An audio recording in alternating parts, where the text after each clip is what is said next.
Let's hope that's working. Do you need the microphone? Oh, you want this one? Yeah, the other one's not working. Right, great.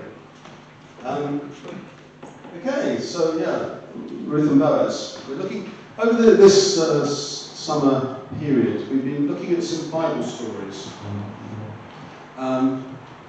There are many stories that many of us, perhaps those of us who are a bit older, grew up with and knew about.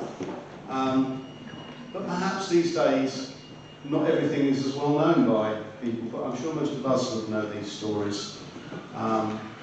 So James kicked off with the story of Elijah and the prophets of Baal. And then Tony last week gave us the story of David and Goliath. I didn't know when we chose those stories, when I just put those stories together. I mean, I did know about James. I did know that James really liked the story of Elijah and the prophets of Baal, and I gave him that story. I didn't know Tony's connection with the story of David and Goliath. It kind of made me feel good, you know, but it's a bit like, you know, they say behind every great man there's an astonished wife. And I think, you know, it's the same thing, you know, that there's God who just kind of chuckles at sometimes, you know, he makes us look good for some reason, you know, so something happens and you think, well, I was really in the spirit when I made that decision, and God's just chuckling away, think, yeah, yeah, Muppet. Anyway, and I didn't know when I chose those stories, you know, when I chose to do Ruth and Boaz, that in fact, those of you who were at Farm Fest at the beginning of July, that Steve Petch did an excellent series of talks on Ruth and Boaz. And I didn't realise that was what he was going to be speaking on. You know, and but then I didn't really even think as well that actually, just as Tony had a particular connection with the story of King David, of David and Goliath, you know, we have a bit of a connection with the story of Ruth and Boaz. There's a song based around, you know, there's a bit, you know, where Ruth says to her mother-in-law Naomi, "Where you go, I will go. You know, where you stay, I will stay. Your God will be my God." And there was a song based around that we sang to each other at our wedding day. You know, and it was, "Do not ask me to turn away, I will follow you. I will serve the Lord together." And you know, so there was, if you like, there's a bit of a connection for me and Teresa with the story of Ruth and Boaz, but that, I have to say, was not in my thinking when I made the list. Steve Petch has done some excellent talks on this story, and if you want to really look into something a lot more than I'm going to be able to cover this morning in a few minutes, do go to, well, I think Estelle put it up on our Facebook group page, the link for Dorchester Family Church talks, and that was on the 8th of July. So you might need to scroll back a ways to get to the 8th of July on our Facebook page, and you'll get the link to the preachers that Steve Petch brought on Ruth and Boaz. Or you can just go to Dorchester Family Church's website, no doubt, and you will find them there as well. And they were really excellent. And I'm trying not to, in many respects, just try to replicate what he said. See if this is working. Okay, let me just write the other thing. Try that. That's better. Yep. Okay. Good. Okay. So it's working.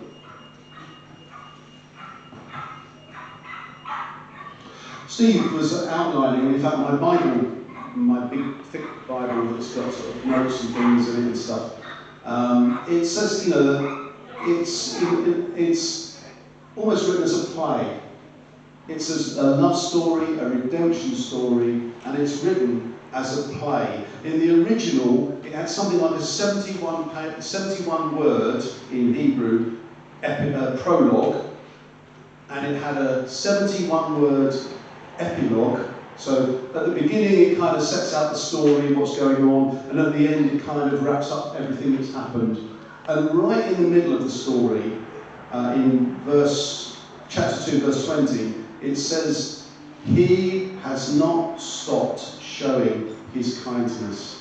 God has not stopped showing his kindness. Whatever happens, and we'll hear about this story in a moment, whatever happens, God has not stopped showing his kindness. It's right there in the middle of this story, and it's the turning point of this story. Okay, so this story takes place 3 generations before the story of King David that Tony was reading last week. So let's just read then the prologue. Okay? It says this: "In the days when the judges ruled, there was a famine in the land. So a man from Bethlehem in Judah, together with his wife and 2 sons, went to live for a while in the country of Moab. The man's name was Elimelech, his wife's name was Naomi, and the names of his 2 sons were Mahlon and Chilion. They were Ephrathites from Bethlehem, Judah, and they went to Moab and lived there. Now, Elimelech, Naomi's husband, died, and she was left with her 2 sons. They married Moabite women, one named Orpah, and the other Ruth. After they had lived there about 10 years, both Mahlon and Chilion also died, and Naomi was left without her 2 sons and her husband." So that's the story's introduction. That's the problem. One of the things that Steve was talking about was actually in this play, everybody's name has a meaning. Sometimes an ironic meaning. So Elimelech means God is my king, or the Lord is my king. But actually, it turns out he wasn't his king, because when things got bad, he didn't look to God, he looked to his own solutions. But, that was the name. My God is king. Naomi means pleasant. Mahlon and Chilion apparently means sick and dying. Nice to name your sons sick and dying, but that's what they're called.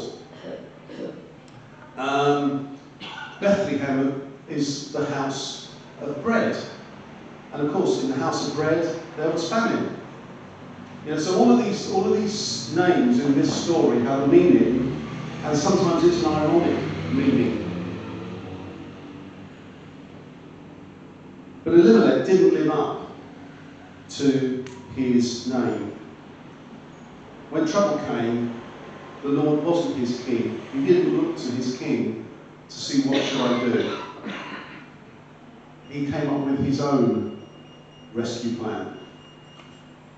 And as we can see, it failed totally, completely. He died, his sons died, and Naomi is left in a strange land where she's got no family, no support, nothing. All she has are 2 Moabite daughter-in-laws. Now, in fact, Moab, it's interesting that, Moab were not friends necessarily with the Israelites. They were often fighting each other. And it says, I think somewhere in Deuteronomy, it says, "No Moabite will ever enter the assembly of the Lord, even to 10 generations." They were not favoured people. So they've gone to a place that is not favoured. And you'll hear, if you listen to Steve Petch's talks, he'll give you a bit more background to that than I'm going to do. But it's interesting. If you look at the beginnings of Moab, Moab was the son of Lot by his daughters. Okay, one of his daughters. So it came out of an incestuous relationship. And in fact, the name means, I think, from the father. So you can think of the slight irony there when the mother introduces her son. This is Daddy's boy, quite literally. And Moab nation descended from Moab. So this whole nation descended from something as ungodly as this relationship.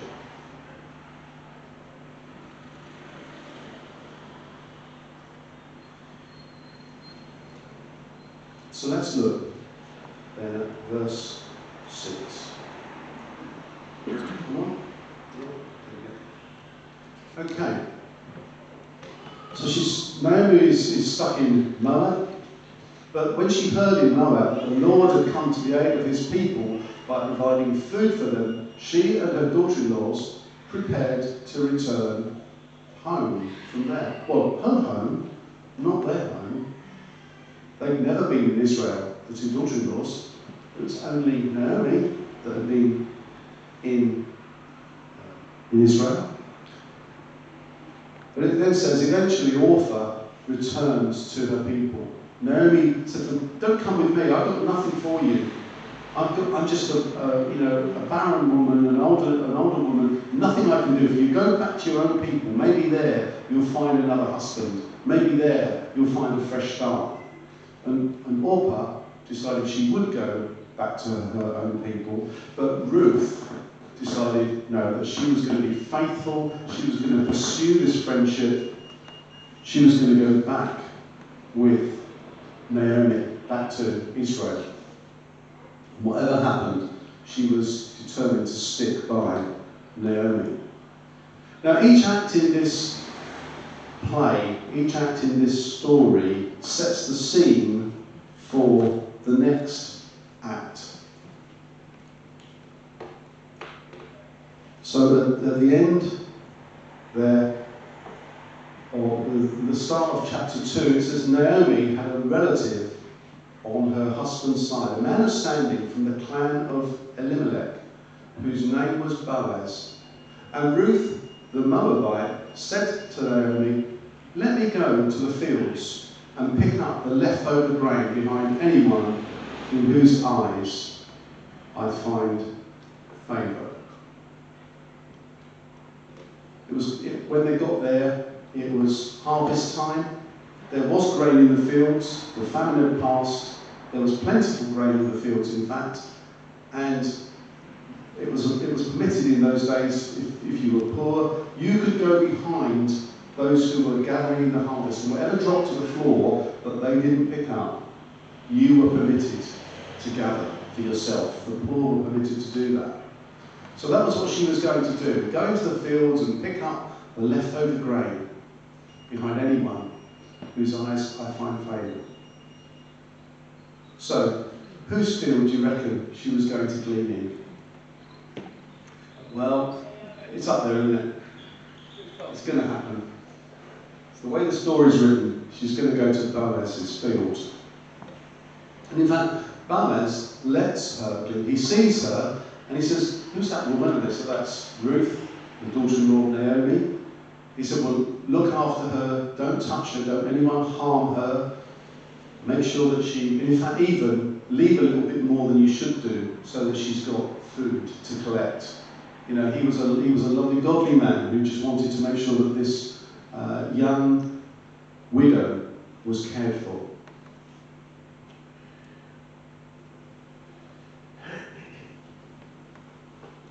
And so the story moves on. She's got food. She goes back to her mother-in-law. They can eat. And then Ruth told her mother-in-law about the one at whose place she had been working. The name of the man I worked with today is Boaz, she said. The Lord bless him, Naomi said to her daughter-in-law. And then this is that central verse referring to God. He has not stopped showing his kindness to the living and the dead. And then she added, that man is our close relative. He is one of our guardian redeemers, or another word is sometimes called kinsman redeemers. He's someone who's part of our extended family, and he has a right, and in fact a duty almost, to protect us and to help us out of poverty. He has a duty to redeem us. And of course, we see that word of Jesus, don't we? He is our Redeemer. So,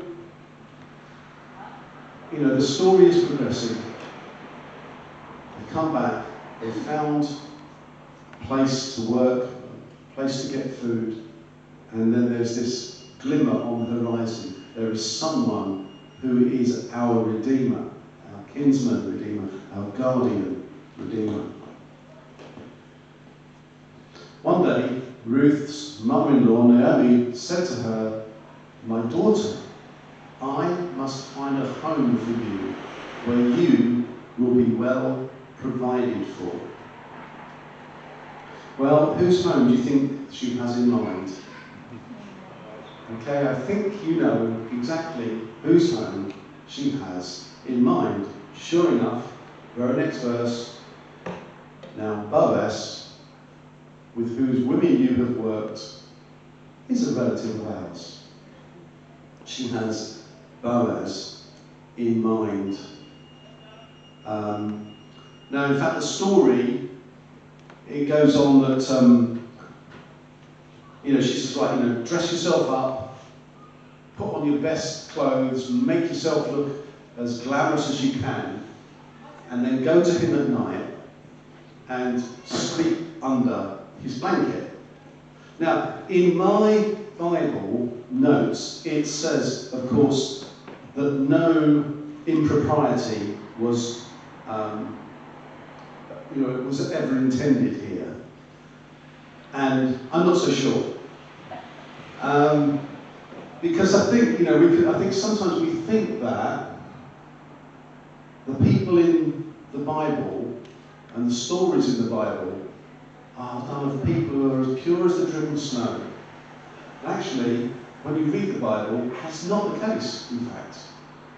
But it did turn out that Boaz was a man of great honour and godliness. So he didn't take advantage of the situation. He did prepare and protect Ruth. And he welcomed her. He welcomed her sort of advances, really. It said, I was reading in my Bible notes, that actually that was almost a symbol of a proposal of marriage. You wanted someone to marry you if you went and did that. And he was not averse to the idea at all. But what he said was this: here is the other little obstacle in the story. The story, there's never a straight run, is there, with a story? It has to, and this is a true story, of course. It's not made up, but it's God's story weaved into our lives. Although it's true that I am a guardian redeemer of our family, there is another more closely related than I. Stay here for the night, and in the morning, if he wants to do his duty as your guardian redeemer, good, let him redeem you. But if he's not willing, as surely as the Lord lives, I will do it. Lie here until morning. So, there is a problem. There is somebody else that might have a closer claim to being the one who redeems Naomi and Ruth. So what's going to happen? When she went home, Naomi said, "Wait, my daughter, till you find out what happens. For the man, Boaz, will not rest until the matter is settled today." Meanwhile, Boaz went up to the town gate and sat there, just as the guardian redeemer he had mentioned came along. Boaz said, "Come over here, my friend, and sit down." So he went over and sat down. So Boaz is now trying to talk to this guardian redeemer and just find out what is going to happen. And Naomi is saying, just wait and see what God does. So he says this to the guardian redeemer. Naomi, who has come back from Moab, is selling a piece of land that belongs to our relative Elimelech. I thought I should bring the matter to your attention and suggest that you buy it here in the presence of these seated here and in the presence of the elders of my people, so that they were sort of, if you like, in the town square. If you will redeem it, do so. But if you will not, tell me so that I know. So I will know. For no one has the right to do it except you, and I'm next in line. Well, this person who isn't even named in the story said that he will redeem it. But then comes the rub. God said, on the day you buy the land from Naomi, you also acquire Ruth, the Moabite, the dead man's widow, in order to maintain the name of the dead with his property. At this the guardian redeemer said, then I cannot redeem it. He wanted the money, he wanted the field, but he didn't want, if you like, the entrapments that went around it. He didn't want to have Ruth. So then Boaz announced to the elders and all the people, today you are witnesses that I have brought from Naomi all the property of Elimelech, Kilion, and Mahlon. I have also acquired Ruth, the Moabite, Mahlon's widow, as my wife, in order to maintain the name of the dead with his property, so that his name will not disappear from among his family or from his hometown. Today, you are witnesses. So, we see the story. We see that God is at work. We see a godly man who is prepared to do his duty as a redeemer of somebody in his family, and with all of the responsibilities that that entails. So let's read the epilogue. This is the end of the story. So Boaz took Ruth, and she became his wife. When he had made love to her, the Lord enabled her to conceive, and she gave birth to a son. The women said to Naomi, praise be to the Lord, who this day has not left you without a guardian redeemer. May he become famous throughout Israel. He will renew your life and sustain you in your old age. For your daughter-in-law, who loves you and who is better to you than 7 sons, has given him birth. Then Naomi took the child in her arms and cared for him. The women living there said, Naomi has a son, and they named him Obed. He was the father of Jesse, the father of David. And then it adds a little bit at the end, the genealogy. So Perez was the father of Hezron, Hezron the father of Ram, Ram the father of Amminadab, Amminadab the father of Nashon, Nashon the father of Salmon, Salmon the father of Boaz, Boaz the father of Obed, Obed the father of Jesse, and Jesse the father of David. Just to ram the point home, who this couple are, who Ruth and Boaz are.